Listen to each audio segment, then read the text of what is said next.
Sabato takatifu ilianzishwa tangu mwanzo na Muumbaji mwenyewe. Mungu akaumba vyote kwa siku sita.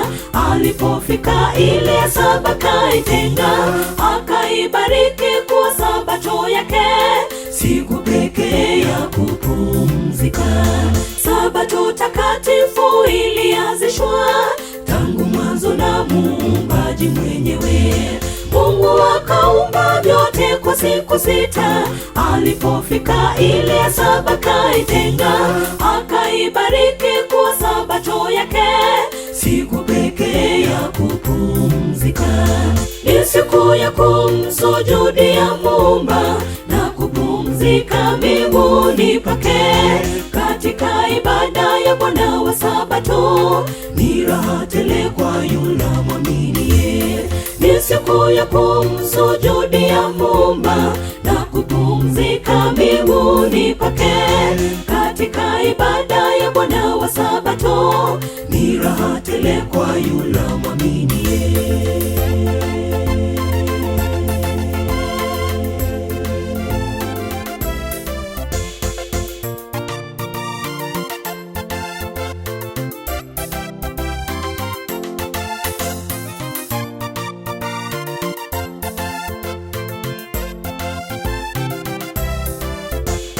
Sabato haikubadilishwa tena, ni agano la Mungu kwetu sote.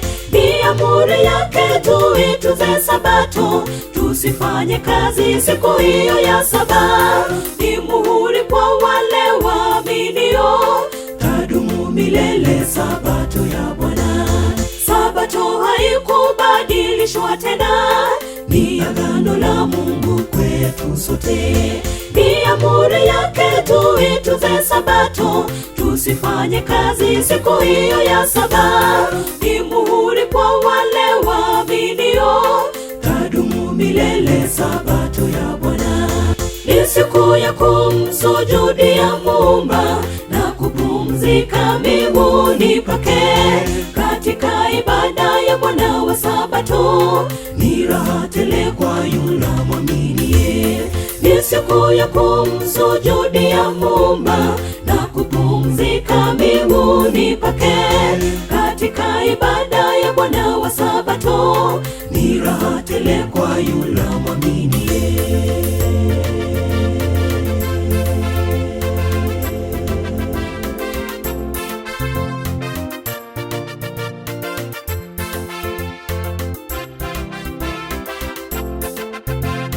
Ni siku ya kumsujudia Muumba na kupumzika mbinguni pake.